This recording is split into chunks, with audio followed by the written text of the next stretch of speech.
ঢাকা চট্টগ্রাম হাইওয়েতে যারা যাতায়াত করে তারাই জানে এই যে পুরো রাস্তাটা, এই রাস্তাটা যে কতটা অনিরাপদ, কতটা কঠিন।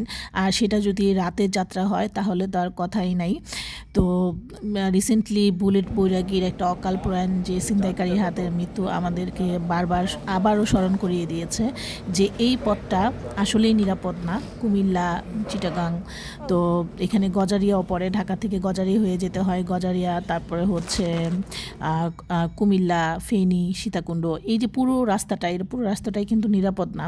তো যাই হোক, কোনো এক সময় আমি এই ভিডিওটা করেছিলাম। এটা হচ্ছে কুমিল্লার জাইতুন নামের একটা রিসোর্ট বা রেস্তোরাঁ।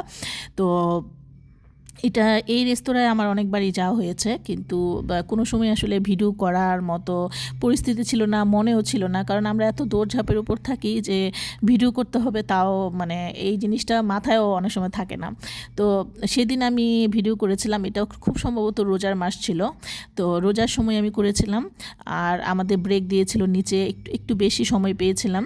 আর যারা বাসে যাতায়াত করে, এতে ঢাকা থেকে চট্টগ্রাম বা চট্টগ্রাম থেকে ঢাকায় আসা যাওয়াতে একটু কম সময় লাগে তুলনামূলক অন্য সব যাত্রা থেকে। তো এই যে দোতলায় খাওয়া দাওয়া করার পর নিচে নেমে যখন চা খাচ্ছিলাম, দেখলাম যে এই বাম সাইডের এই ক্যাফেটা খুবই সুন্দর, খুবই অ্যাস্থেটিক, এবং পুরো রেস্তোরাঁটা বা রিসোর্টটা খুবই অ্যাস্থেটিক। তারা খুব সুন্দর করে সাজিয়ে গুছিয়ে রেখেছে, তাদের ল্যান্ডস্কেপগুলো এত সুন্দর করে গাছ দিয়ে, তারপরে বিভিন্ন রকমের আইডিয়া দিয়ে, খুবই অ্যাস্থেটিক। আমার কাছে খুবই ভালো লেগেছে। তবে খাবার দাবারের যে কোয়ালিটি সেটা মোটামুটি, আর হচ্ছে দাম একটু বেশি। আর তবে শুধু জাইতুন রেস্তোরাঁয় যে খাবারের দাম বেশি তা কিন্তু না, এই রোডটাই মানে চিটাগাং হাইওয়ে রোডে যতগুলো রেস্তোরাঁ আছে সব রেস্তোরাঁয় খাবারের দাম বেশি, আর হচ্ছে কোয়ালিটি একেবারেই মানে চলেই না, মোটামুটি মানুষ আসলে না পারতে খায়। তবে এখানকার খাবার দাবার মোটামুটি ভালো। আর যারা ব্লগ বা ভিডিও বানায় তারা হয়তো বা এই কুমিল্লা জাইতুন রেস্তোরাঁ সম্পর্কে খুব একটা বেশি জানে কিনা জানে না, আমি অত বেশি ফোকাস দেখিনি।